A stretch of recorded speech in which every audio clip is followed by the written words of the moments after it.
The first drill in today's dribbling training session is the cone weave. So this is how I like to set it up. So I place one cone down, take 3 steps out in front, and then I place 6 cones all 1 step apart. So tight gaps in between them to really challenge our tight ball control. And then I take another 3 steps after those 6 cones to place my final cone. Then starting at the first cone we place down, we're dribbling out and weaving in and out of those 6 center cones. So the goal is to try and get touches with all the different surface areas of both feet. So as you can see, going out with the right foot inside and outside, then all the way back to the start. Then each time I reach the start, I'm changing up the exercise. So now I'm going out. Drill number 2 is the diagonal dribble. So we place one cone down, turn 45 degrees and take 6 steps out to place our second cone.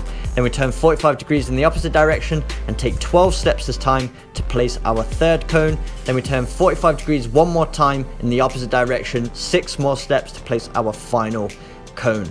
Then starting at the first cone we place down with the ball, we're going to be dribbling out around each cone diagonally. So trying to keep the ball sharp and tight around those corners. And as you'll notice, I'm trying to take a touch of the ball with every step. I'm not just knocking the ball out in front of me and chasing after it. We're really trying to find a balance of speed but also close control. So what we do is we nudge the ball with the outside of our foot, really trying to take a soft touch of the ball with every step while traveling with speed. So trying to make the ball look like it's an attachment of our body, almost like there's Velcro or super glue between the ball and our foot. That's going to be a more effective dribbling style when you're dribbling at speed, but you've got pressure from defenders. It's going to be a lot more difficult for them to take the ball from you. So as you can see here, I dribble all the way out to the end and back to the start, place my foot on the ball, then I rest for about...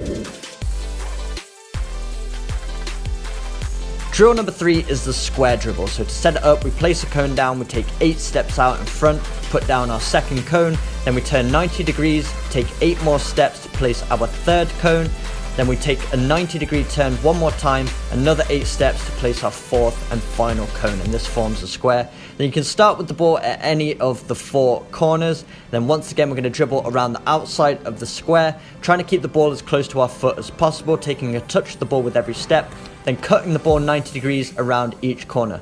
So as you can see on the way out, using the outside of my foot to cut the ball 90 degrees sharply. Then once we get back to the start, we turn 180 degrees and then go back in the opposite direction, this time using the inside of our foot to cut the ball 90 degrees around those corners. So we're going to dribble all the way around the square. Then once we get back to the start, turn and go in the opposite direction. And once we get back to the starting point, we put our foot on the ball, rest for 20 to 30 seconds. Then we're going to repeat twice with the right foot. Then we're going to repeat twice with the left foot. Again, just trying to increase those abilities.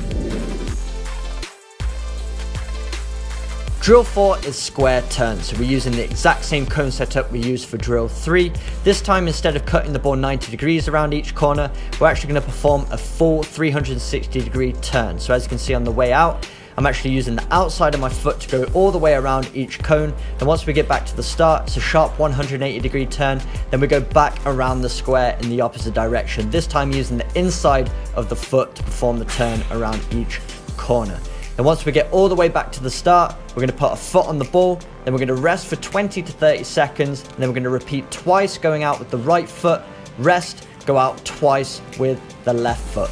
So we're getting a good balance on both feet, using the inside and outside of both feet, being sharp, both turning with the inside the foot and outside. And as always, we're trying to get a good balance between our right and left foot. You're going to be a more successful dribbler if you have the ability to control the ball at speed and with precision.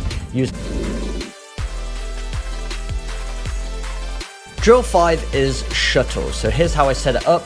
I place down a cone, I take 5 steps out in front to place another cone, take another 5 steps to place a third cone, 5 more steps to place a fourth cone, and then what I'm going to do is turn 90 degrees, take 2 steps across, place down another cone, then I'm going to do the exact same thing in the opposite direction. So another 5 steps, place a cone, another 5 steps until I've got all the way back to the start and placed cones opposite the ones we already placed down. And that forms our 4 gates, which we're going to use for our shuttles. So starting at the beginning gate, we're going to accelerate out to the first gate, turn sharply 180 degrees with the ball, accelerate back to the start, Then we're going to go out to the second gate, so we're dribbling a little bit further this time, back to the start, then all the way out to that final gate. So as you can see, the distance of the dribble increases with each repetition. And once we get all the way back to the start, we place our foot on the ball, rest for 20 to 30 seconds, then we're going to repeat 4 times in total.